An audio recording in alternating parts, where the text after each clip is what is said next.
you're all healthy and doing well and enjoying this wonderful weather we have this week. I know we've been taking lots of really long walks and bike rides this week, so I hope you're able to enjoy it as well. This week I have a book to read to you. It's called What Mary Jo Shared. And it's about a girl who is really reluctant. That means she really doesn't want to share her story with her friends at school. She's having a hard time. And I'm wondering if that's ever happened to you. Perhaps you were supposed to share something at school or at church or with your family and you just didn't want to do it. Maybe you were feeling shy, or maybe you were worried that other kids might make fun of you, or it might be that you just didn't know what to say. You just couldn't think of a good story to share. Well, as we read today, I want you to think about those times that's happened to you, and I hope that you find some inspiration for storytelling as you read about Mary Jo and she's sharing her story. This is written by Janice May Udry. Mary Jo never shared anything at school. She was too shy to stand before the other children and tell about anything. She didn't think they would listen to her. Almost every day, her teacher, Miss Willett, would say, "And Mary Jo, do you have something to share with us this morning?" Mary Jo always shook her head and looked at the floor. "Why don't you ever share anything?" her friend Lori asked. "I will someday," said Mary Jo. "I just don't want to yet." Mary Jo really did want to share, but she was afraid to try. Almost every evening, when he came home, Mary Jo's father asked, "Did you share something at school today, Mary Jo?" "Not yet," she always answered. One morning, it was raining hard. "I'll share my new umbrella," thought Mary Jo as soon as she woke up and saw the rain pouring down the window. She could hardly wait. She hurried with breakfast and hurried with dressing. Look, she's so excited to share. Finally, it was time to put on her new pink raincoat and take her own pink umbrella to school. This was the first umbrella she had ever owned. Before, when it rained, she walked under her sister's umbrella. She had picked out this one herself in the store. On the handle was a chain and tag. Mary Jo had written her name, the name of the school, and room 101 on the tag herself. She hurried up the hill from the car, holding her umbrella against the heavy rain. At the door, she shook her umbrella and then carried it in, dripping along the hall. When she got to the door of her room, she saw a whole row of umbrellas drying in the hall. They were all sizes and colors. Some of the other umbrellas even had tags on the handles, like Mary Jo's. Look. "Almost everybody in my room has an umbrella too," thought Mary Jo. "I guess that isn't a good thing to share after all." So when Miss Willett said, "And Mary Jo, do you have something to share with us this morning?" Mary Jo shook her head and looked at the floor. The next week, Mary Jo and her brother caught a grasshopper and put it in a jar with holes punched on top so it could breathe. "I'll share the grasshopper," thought Mary Jo. She wrapped the jar carefully in a cloth and put it in a paper bag.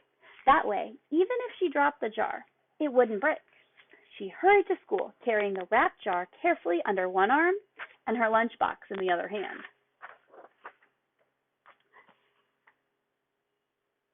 When she came to the door of her room, several children were clustered around a boy named Jimmy.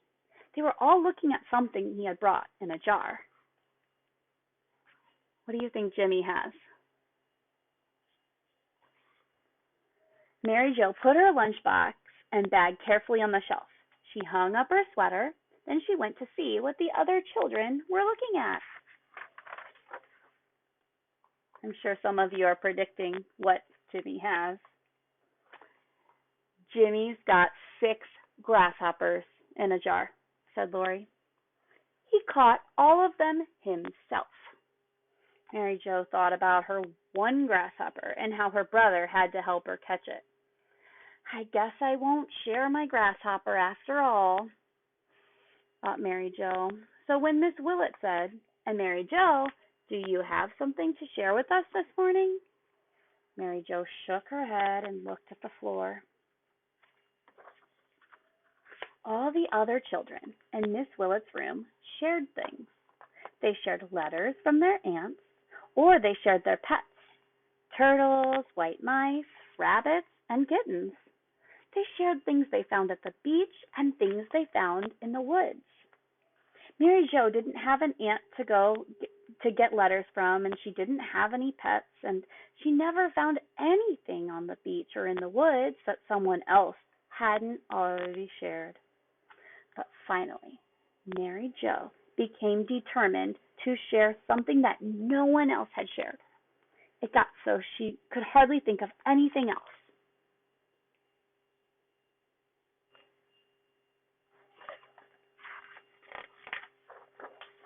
One night she even dreamed that she wanted to share her new pet elephant. But when she brought him to Miss Willett's room, he was too big to squeeze through the door, no matter how hard she shoved. So, in her dream, she sadly led her new pet away.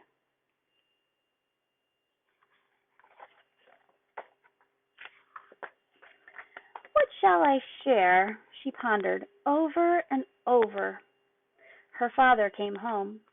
Did you share something at school today, Mary Jo? He asked her, as usual. And, as usual, Mary Jo said, not yet. Then, suddenly, Mary Jo thought of something.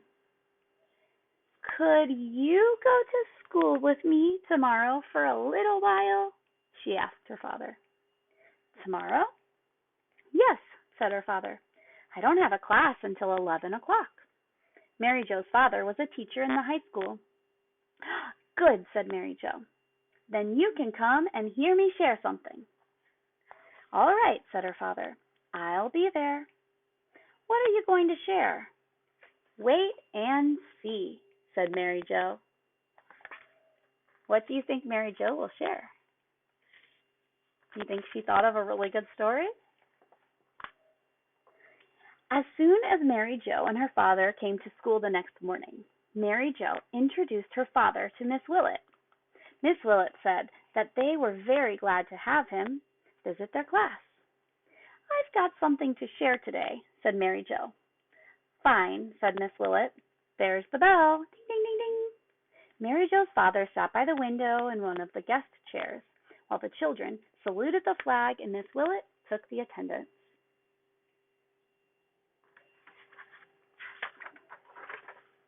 Then it was sharing time.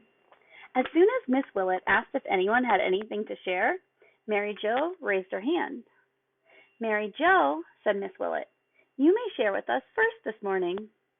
Mary Jo stood up and walked to the front of the room for the first time. This morning I have brought my father to share, she said. In spite of herself, she giggled a little. This made all the children smile, and they turned to look at Mary Jo's father. He didn't mind at all. He stood, bowed his head a little in his friendly way, and waited to be shared. This is my father, Mr. William Wood. He is 36 years old and has a wife and 3 children. His youngest child is me, said Mary Jo. How do you think Mary Jo's feeling here? She looks pretty happy, doesn't she? Maybe proud?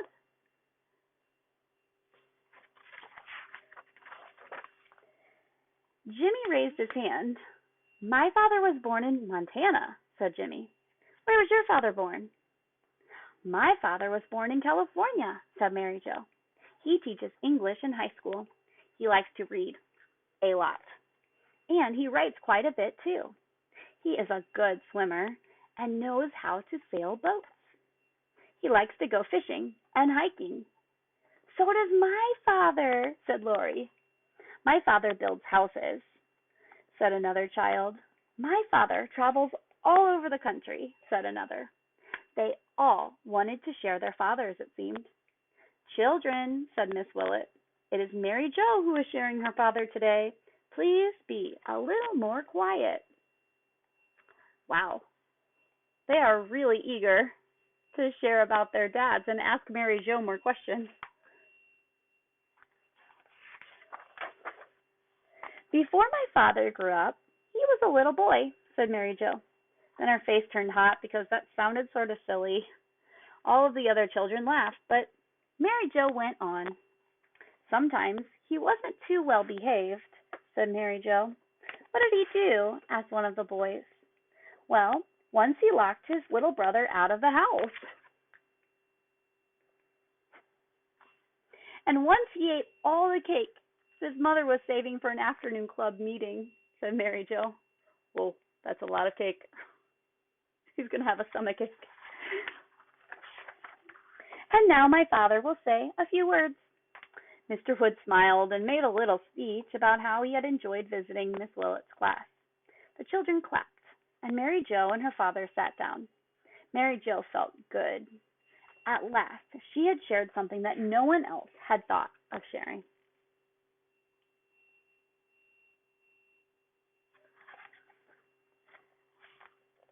Wow, Mary Jo really had a transformation in this book, didn't she?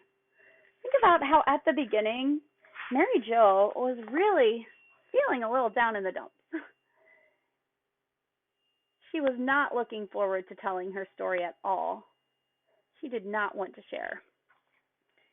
But then, by the end of the book, when Mary Jo was finally able to share what was most important, what was on her heart with her friends, she was transformed. She was a whole new lady. She was so proud. She was so excited. It was freeing, I think, for Mary Jo to be able to share with others. This can be the case for you as well.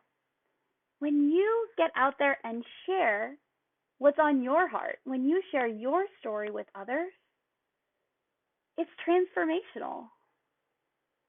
It helps us to love ourselves. It helps us to be better connected with our friends. It helps us to be better connected with God when we share our stories with others.